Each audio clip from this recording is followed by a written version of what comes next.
Venezuela had their elections, and many people are skeptical on how they turned out. This proceeded to devolve into civil conflicts throughout the country, and at least 10 people have been confirmed to have been killed.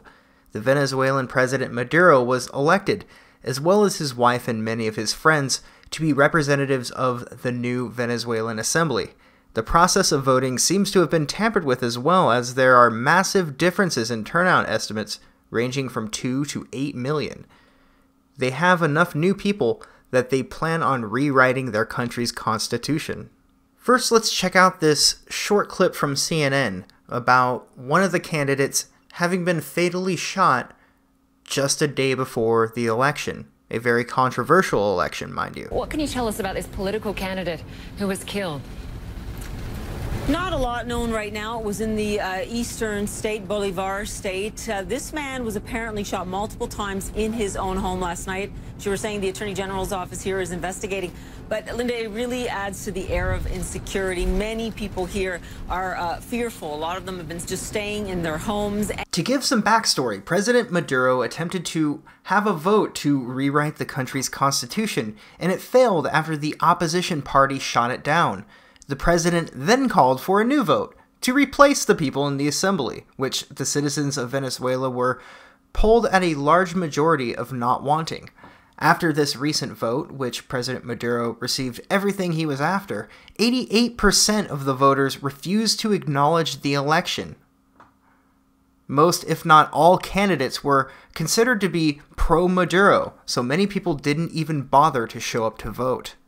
Also, many of their methods of deterring voter fraud had been removed, such as a way of marking people's fingers so they wouldn't vote more than once. These measures have been removed entirely, which lead many people to believe that a lot of people voted more than once. Protesting has also been forbidden by President Maduro, and the punishment for protesting is 5 to 10 years. Venezuela does look like it's headed into full communism, but I felt it was important to bring this up. These images right here have been circulating Twitter alongside the easily foretold hashtag #PrayForVenezuela, but I have not been able to verify the images coming from a reputable source, and I have not been able to find any articles or news outlets corroborating the claims made in these images. As you can see, the images claim to insist that authoritarian communist methods will begin immediately. It's some pretty scary stuff. However, I think these images might be disinformation, as I have not been able to find anywhere where Maduro or anyone speaking on his behalf claimed anything that these images do.